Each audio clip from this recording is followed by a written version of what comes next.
आऊज़ुबिल्लाहि मिनश्शैतानिर्रजीम बिस्मिल्लाहिर्रहमानिर्रहीम। दोस्तों और साथियों, अस्सलाम वालेकुम। आज की ये वीडियो हमारी उसी आगाही के सफ़र का एक तसलसल है। आज हम पाकिस्तान के नौजवानों को ख़ास तौर पर मुखातिब कर रहे हैं कि पाकिस्तान जिन मकासद के लिए बना था वो मकासद अब होते हुए नज़र आ रहे हैं, अब पाकिस्तान की तकमील की तरफ जा रहा है। तो ये वीडियो को बिलज़रूर शुरू से आखिर तक देखिए।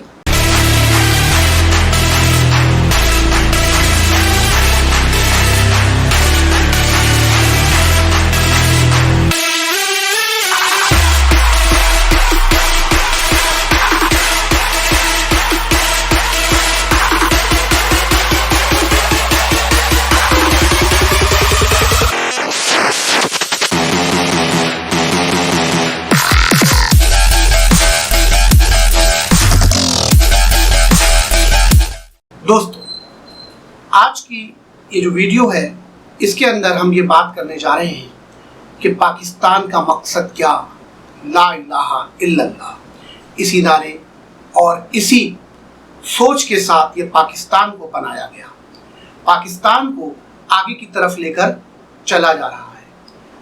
आप ये जानते हैं कि पाकिस्तान को बहुत कुर्बानियाँ देकर हासिल किया गया, और ना सिर्फ कुर्बानियाँ देकर हासिल किया गया बल्कि पाकिस्तान हासिल होने के बाद भी आज तक मुसलसल पाकिस्तान की आवाम कुर्बानियाँ दे रही है, कभी बम ब्लास्ट की शक्ल में, तो कभी खून रेजी के फसादात की शक्ल में, और कभी जो है वडेरों, जागीरदारों और सरमायादारों के जुल्म का शिकार हो रही है। लेकिन पाकिस्तान का मकसद क्या था, पाकिस्तान का मतलब क्या था?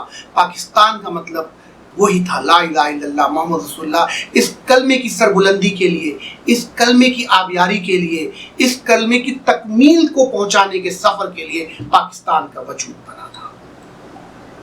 आप ये बात जहन में रखिए कि रसूल पाक सल्लल्लाहु अलैहि वसल्लम ने फरमाया, फतुबा अलल गुरबा, यानी गरीबों के लिए खुशखबरी है। तो सहाबा कराम ने अर्ज किया, या रसूलल्लाह, इसके मतलब? तो फरमाया, शुरू में जो लोग इस्लाम कबूल करने वाले थे वो भी जो थे गरीब थे, और आखिर वक्तों में भी जो इस्लाम की सरबुलंदी के लिए आगे बढ़ेंगे वो भी बहुत गरीब लोग होंगे।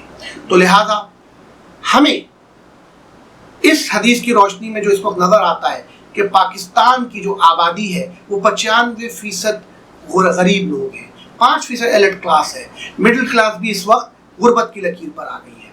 तो लिहाजा ये लफ्ज़ पाकिस्तान यानी पाक लोगों की सरजमीन, पाकिस्तान जिसने आगे बढ़ना है, सल्तनत आलम इस्लाम की तरफ बढ़ना है, जिसने खिलाफत राशिदा कायम करना है, ये वो सरजमीन है जिसने इस्लाम की सरबुलंदी को अपना शुआर बनाना है, और ये सब मुमकिन होगा पाकिस्तान की आवाम से।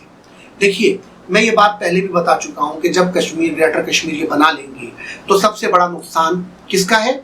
भारत का, इंडिया का, कि वो टुकड़े टुकड़े होगा। इस वक्त भी लद्दाख पर चाइना और भारत की जंग चल रही है। अगर ये जंग चाइना जीत जाता है तो उसकी बहुत सारी रियासतें उससे अलहदगी इख्तियार कर लेंगी, और जब ये कश्मीर अगर आज़ाद हो जाता है, और ये आज़ाद होगा, कभी ये इलाक़ कर रहा होगा पाकिस्तान से, कभी इलाक़ कर रहा होगा इंडिया से, लेकिन जिस वक्त इंडिया टूट जाएगा और बहुत सारी इंडियन रियासतें पाकिस्तान से आके मिल जाएंगी, उस वक्त कश्मीर भी पाकिस्तान से हमेशा के लिए अटूट अंग बन जाएगा। तो ये हमारी शहरक है। तो जब हम आगे की तरफ बढ़ेंगे तो रसूल पाक सल्लल्लाहु अलैहि वसल्लम ने फरमाया कि मुझे मशरिक़ से अपनों की खुशबू आती है, तो वो सिमत पाकिस्तान की जानिब थी। फिर फरमाया कि आखिरी वक्तों में जब मेरा बेटा आएगा तो उसकी जो नुसरत करेंगे वो करासा के लोगों से करेंगे, वहाँ की एक जमात करेगी। तो करासा जनाब, मैं आपको बताऊँ कि पाकिस्तान में जो शुमाली इलाका है, सरहद का इलाका जिसको हम कहते हैं, खैबर पख्तूनख्वा का इलाका, ये एरिया पाकिस्तान का बलूचिस्तान, ईरान का बलूचिस्तान, और फिर आगे बढ़कर जो उसका एरिया है इराक, अपना अफ़गानिस्तान का, इन सब को जब जोड़ते हैं तो ये उस ज़माने का खरासान बनता है। तो ये खरासान जब मुकम्मल होगा उस वक्त पाकिस्तान से ये सारे इलाके मुंसलिक हो चुके होंगे, और ये देर नहीं है इन चीज़ों के अंदर। हम उस मनाजिल की तरफ बढ़ना शुरू हो चुके हैं। जो आप गज़वा हिंद की बात सुनते हैं, हम गज़वा हिंद में दाखिल हो चुके हैं। देखिए, इस वक्त आप ये चीज नोट कर रहे हैं कि अफगानिस्तान और इंडिया भी आपस में बातचीत कर रहे हैं, आपस में बातचीतें चल रही हैं। तो क्यों हो रही है? ये सारी चीजें आपस की लड़ाई और आपस के झगड़ों की तरफ है। तो ये सारे मामला अब आगे जंगों की शक्ल इख्तियार करेंगे, ये मोरकात होंगे और ये ग्रेटर पाकिस्तान बनेगा। और जब पाकिस्तान थोड़ा सा मुस्तहकम होगा तो फिर ये अरब की तरफ भी पहल करेगा और फिर अरब को भी पाकिस्तान का हिस्सा बनना होगा। हम दिमश्क तक, तुर्की तक वीज़ा फ्री हो जाएंगे।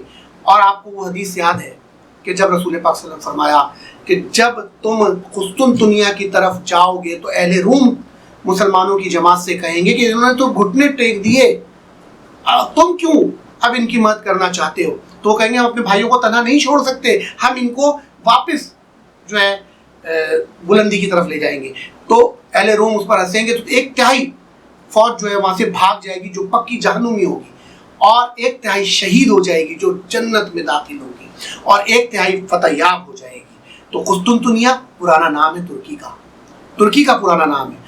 तो मैं इस वक्त मजीद चीज़ों के ऊपर आपको नहीं लेकर जा रहा कि क्या वहाँ सही हो रहा है और कौन क्या दिखा रहा है, नहीं, ये सब पाकिस्तान का हिस्सा होंगे। पाकिस्तान, ग्रेटर पाकिस्तान, जो कि आलम इस्लाम का किला होगा, आलम इस्लाम का किला होगा, इस्लाम का बोलबाला यहाँ से होना होगा। तो ये तमाम तनाजुर में आप अगर हदीस मुबारका की और फिर नेमत शाह वली की पेशन गोइयों को आप देखिएगा तो ये तमाम चीज़ें आपको समझ में आ जाएंगी कि ये क्या होने जा रहा है। और वो सब कुछ नजर आ रहा है कि वही सब कुछ हो रहा है।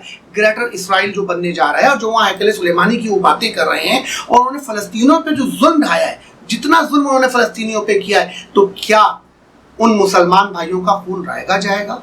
नहीं जाएगा। यकीनन इंसानियत से गिरी हुई हरकतें उनके साथ वहाँ की गई हैं, तो क्या अल्लाह पाक उन्हें ऐसी माफ़ कर देंगे, ऐसी छोड़ देंगे? नहीं, उनकी भी लगामें कस दी जाएंगी। हम अब उस मनाजिल की तरफ जा रहे हैं जहां वो लोग दज्जाल का निज़ाम बना रहे हैं, दज्जाली निज़ाम को लेकर आगे चल रहे हैं, और हम लाजमी नेकी के निज़ाम की तरफ हैं, हम रोशनियों का निज़ाम की तरफ हैं, हम आने वाली हस्ती के लिए काम करने वाले लोग हैं, हम उस निज़ाम को वज़ा करेंगे। और याद रखिए ये सब कैसे होगा?